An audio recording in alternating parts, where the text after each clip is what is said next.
Taste the Daily. இந்த சம்பவத்தை எப்படி பார்க்குறீங்க? தமிழகத்தில் இந்த போதைப் பொருள் புழக்கம் எப்படி இருக்கு? இந்த ஆவடி ரயில் நிலையத்தில் நடந்த அராஜகத்தை அவங்க வந்து போதை அடிமையாகி தான் செஞ்சுருக்கிறாங்க. அது அப்போ போதைப் பொருள்கள் நுகர்வுக்கும் இந்த சட்டம் ஒழுங்கு பாதிப்புக்கும் சம்மந்தம் இருக்குது, நேரடியான சம்மந்தம் இருக்குது. இப்போ தமிழ்நாட்டில் ரெண்டுமே அதிகமாக இருக்குது. போதை பொருள் புழக்கமும் அதிகமாக இருக்குது. அதே மாதிரி இந்த சட்டம் ஒழுங்கும் பாதிக்கப்பட்டிருக்கு, பெரிய அளவுக்கு பாதிக்கப்பட்டிருக்கு. முன்னே எப்போதும் இல்லாத அளவுக்கு சட்டம் ஒழுங்கு பாதிக்கப்பட்டிருக்கு. இல்லை, இப்போ இதை கட்டுப்படுத்த வேண்டியது யாரோட பொறுப்பு? இதை வந்து 2.0 3.0 போட்டு கஞ்சாவை நாங்கள் ஒழிச்சிடுவோம் சொல்லி பல்வேறு திட்டங்களை போட்டாங்க. முதல்வர் தலைமையில் பல முறை காவல்துறை அதிகாரிகளுடைய உயர்மட்ட அதிகாரிகளுடைய கூட்டம் நடத்தப்பட்டது. அப்போ நுண்ணறிவு பிரிவுலாம் டிஎஸ்பி தலைமையில் நுண்ணறிவு பிரிவு உருவாக்கியிருக்கிறாங்க இந்த போதைப் பொருளை தடுப்பதற்காக. இதே மாதிரி நீங்கள் பார்த்தீங்கன்னா கஞ்சா குட்கா மட்டும் கிடையாது, அது வந்து நிலத்தில் விளைகிறது. ஆர்டிஃபிஷியலாக உற்பத்தி செய்யக்கூடிய மெத்தபெட்டமின் போன்ற மிக மோசமான போதைப் பொருட்களும் இப்போ நடமாட்டத்துக்கு தமிழ்நாட்டில் வந்திருக்கு. அதிமுக ஆட்சியில் மெத்தபெட்டமின்லாம் வரல. இந்த மெத்தபெட்டமின்லாம் வரும்போது எப்படி வருதுன்னா, இதெல்லாம் வெளிநாடுகளில் உற்பத்தி ஆகிற பொருள். புரியுது. சர்வதேச கடத்தல் மன்னர்களால் தான் இது இந்தியாவுக்குள்ளே வருது. அந்த சர்வதேச கடத்தல் மன்னர் ஒருத்தர் வந்து திமுக நிர்வாகியாக இருந்தார். பிடிபடும் வரைக்கும், பிடிபட்ட பிறகு தான் திமுகவுக்கு தெரிய வந்துச்சான் அவர் வந்து ஒரு கடத்தல் போதைப் பொருள் கடத்தல் மன்னனுங்கிறது. அது வரைக்கும் தெரியாமல் இருந்துச்சான். அப்போ இந்த புலனாய்வுத்துறை, இந்த காவல்துறை இவங்கெல்லாம் என்ன பண்ணாங்க? அவருக்கு கிரிமினல் ரெக்கார்டு ரொம்ப காலமாக இருக்குங்க. 2013 அவர் மேலே கிரிமினல் ரெக்கார்டு இருக்குது.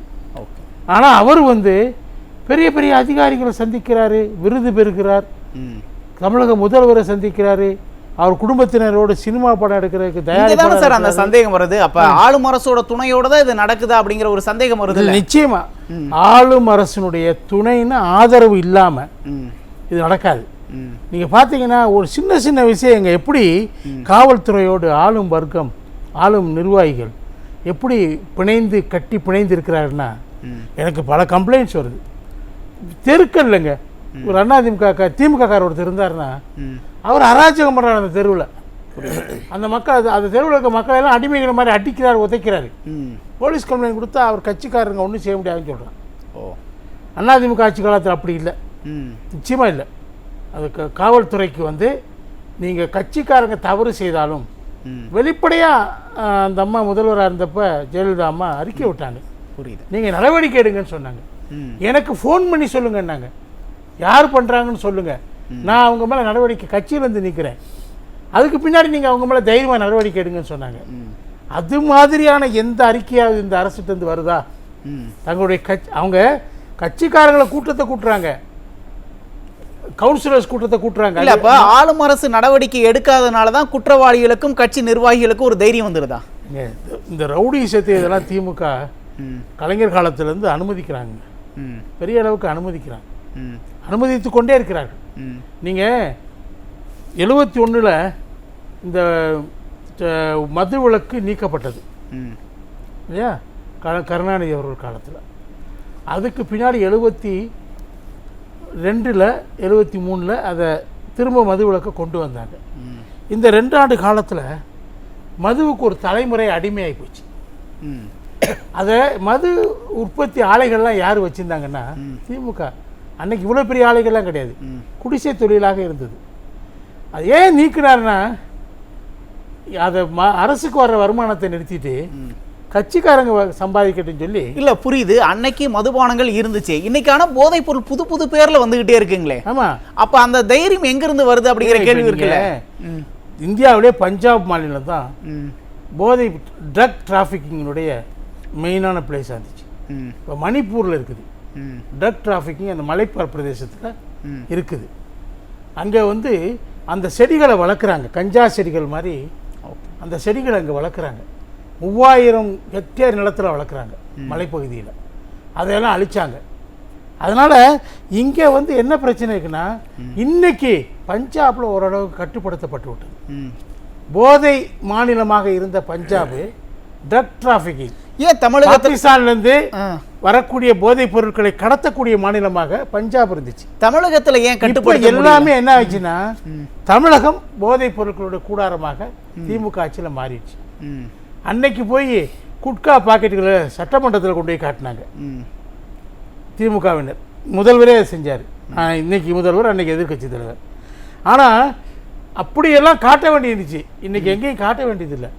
எல்லா இடத்துலையும் கிடைக்குது, சர்வசாதாரணமாக கிடைக்குது, எல்லாம் கிடைக்குது. எங்கே அங்கெங்கே என்னாதபடி தூணிலும் இருப்பான் துரும்பிலும் இருப்பான், கடவுளை பற்றி சொல்லுவாங்க.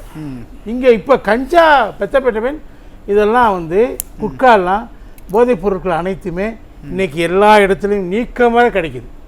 அது சட்டமன்றத்தில் எடுத்து போய் காட்ட வேண்டிய அவசியமே கிடையாது.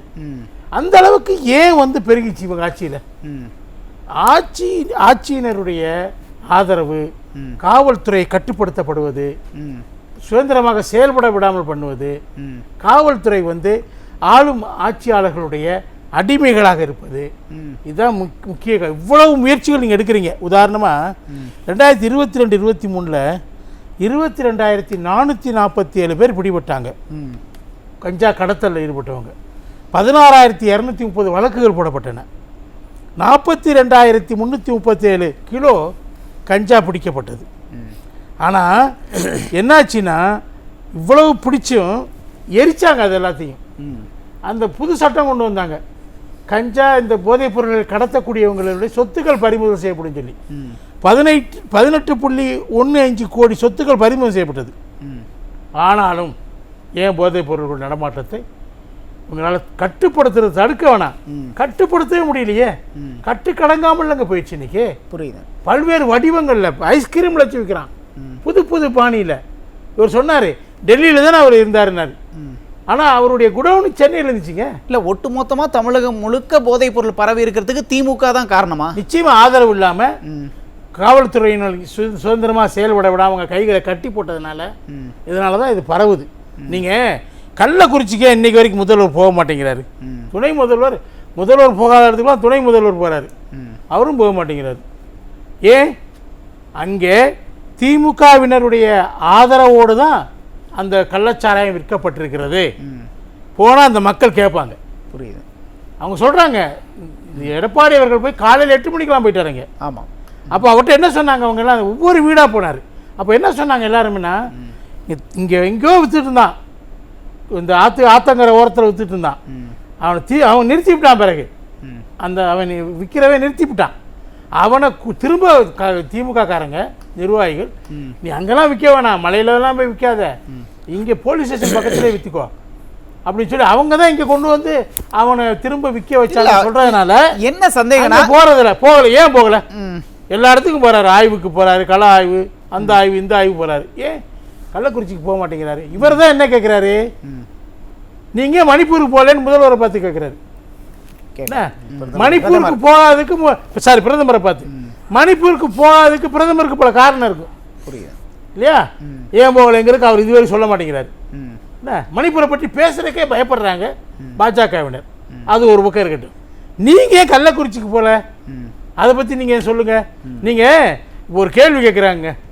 நீங்கள் அதானி என்பவரை ராகுல் காந்தி மோசமாக திட்டுறார். அவர் ஊழல் பேர் வழி, மோடியினுடைய உதவியோடு தான் அவர் எல்லா ஊழல்களையும் செய்கிறாரு, 2 பேர் கைகோர்த்து கொண்டு என்ன எல்லா வேலையும் செய்கிறாங்கன்னு சொல்லி இவ்வளவு கடுமையான அவர் மேலே தாக்குதல் நடத்துகிறார். இல்லை, என்ன கேள்வினா முடிச்சு அந்த விஷயத்தை முடிச்சிரு கொஞ்சம் பாருங்க. அவர் மேலே அமெரிக்க நீதிமன்றத்தில் வழக்கு தொடுக்கப்பட்டிருக்குது. என்ன அதில் தமிழ்நாடும் இன்வால்வ் ஆகிருக்குது. புரியுதா? டான்ஜெட்கோ இன்வால்வ் ஆகிருக்குது, எலக்ட்ரிசிட்டி மினிஸ்ட்ரி இன்வால்வ் ஆகிருக்குது. ஆனால் அந்த அதானியை முதல்வருடைய மருமகம் பார்த்தார். இங்கே வந்து முதல்வரை பார்த்தாரு, செய்திகள் கசிக்கின்றன. இதை பார்த்துட்டு பாமக நிறுவன தலைவர், நீங்கள் உங்களை சந்திச்சதா தகவல் வருதே அப்படின்னு கேட்டால் முதல்வர் என்ன சொல்லணும்? பொறுப்புள்ள முதல்வர், என்னை சந்திக்கலை, நான் இல்லை சந்தித்தேன், இந்த காரணத்துக்காக சந்தித்தேன், ஏதோ ஒன்று சொல்லணும்ல. உங்களுக்கு வேலை இல்லையா? உனக்கு எந்த வேலையும் இல்லை, அதனால இதெல்லாம் பேசிட்டு பதில் சொல்லுவேன். புரியுது. நம்ம போதைப் பொருள் அப்போ அதான் என்னன்னா, இது மாதிரி ஒவ்வொரு விஷயத்துலையும் அண்டர் கிரவுண்டில் ஏதோ நடக்குதுங்க. இங்கே அதுதான் போதைப் பொருள் நடமாட்டத்துக்கும் அதுக்கு காரணம் இருக்குது. அந்த அண்டர் கிரவுண்டில் என்ன நடக்குதுன்னு தான் மக்களுக்கு சொல்லுங்க. மது ஒழிப்பு மாநாட்டில் என்ன சொன்னாங்க, நாங்கள் படிப்படியாக குறைப்போம்னாங்க. அதை திருமாவளவன் நம்பினார். ஆனால் நம்ம நம்பல. அப்பயே புரியுது. என்ன ஸ்பெஷல் கவுண்டர் ஓப்பன் பண்ணாங்களா இல்லையா? தீபாவளி விற்பனைக்கு ஓப்பன் 50,000 கோடி டார்கெட் ஃபிக்ஸ் பண்ணாங்களா இல்லையா? அது 48,000 கோடி வந்துச்சு, 2,000 கோடி கிடைக்கிறேன்னு வருத்தப்பட்டாங்க இல்லையா? இதெல்லாம் வந்து நீங்கள் இவங்க வந்து எதையுமே இப்போ கூடங்க புதுசாக கடைகளை திறந்துருக்காங்க. புரியுது. மக்கள் போராடி, பெண்கள் அந்த பகுதியில் இருக்க பெண்கள் போராடி அந்த கடைகளை மூட வச்சிருக்காங்க. இதுதான் இவங்களுக்கு இது எதுவுமே அக்கறை இல்லைங்க இவங்களுக்கு, இந்த ஆட்சிக்கு. புரியுது, பேசுவோம். நல்லா தெரிஞ்ச விஷயம் இது. இதில் கைப்புண்ணுக்கு எதுக்கு கண்ணாடி கேட்பாங்க, தேவையே இல்லை. இவங்க எந்த வகையிலையும் இவங்க ஆட்சி போகிற வரைக்கும் இந்த போதைப் பொருள் நடமாட்டம் என்பது தடுக்கப்படாது. பேசலாம், கூடுதலாகிட்டே போகும். உங்களுடைய இறுதி கருத்து மிக சுருக்கமா? இல்லைங்க, அதாவது வந்து அங்கொன்றும் இங்கொன்றுமாக எல்லா ஆட்சிகள்லையும், அதிமுக ஆட்சியிலையும் இந்த கஞ்சா விற்பனை இருந்துச்சு, அங்கே ஒன்று இங்கொன்றுமாக. ஆனால் இன்னைக்கு கஞ்சா விற்பனையினுடைய மொத்த கூடாரமாக தமிழ்நாடு மாறிவிட்டு பஞ்சாப் விட்ட இடத்தை இப்போ நம்ம பிடிச்சிட்டோம். இன்னைக்கு சர்வதேச போதை ஆசாமிகள், மருந்து கடத்தல் மன்னர்கள் எல்லாம் சுருக்கமாக தமிழ்நாட்டில் தான் குறி வைக்கிறாங்க. இங்கே டிஸ்ட்ரிபியூட் பண்ணுறாங்க. இங்கே பிரமாதமான டிஸ்ட்ரிபியூஷன் நெட்வொர்க் உருவாகிடுச்சு. இல்லை, அவங்களுக்கு ஒரு நம்பிக்கை, நம்ம தமிழ்நாட்டுக்கு போனால் எந்த விதமான நடவடிக்கையுமே இருக்காது, நம்ம ஈஸியாக நம்மளோட வியாபாரத்தை பண்ணலாம் அப்படிங்கிற ஒரு நம்பிக்கை இருந்தாலும் அவங்களால இங்கே பிரம்மாண்டமான டிஸ்ட்ரிபியூஷன் நெட்வொர்க் உருவாயிடுச்சுங்க, மேலேருந்து கீழே வரைக்கும், புரியுது, பள்ளிக்கூடம் வரைக்கும். அதனால் அவங்க வந்து அந்த பொருட்களை இங்கே தான் கொண்டு வந்து போதைப் பொருட்களுடைய கூடாரமாக தமிழ்நாடு திமுக ஆட்சியில் மாறிடுச்சு. நன்றி.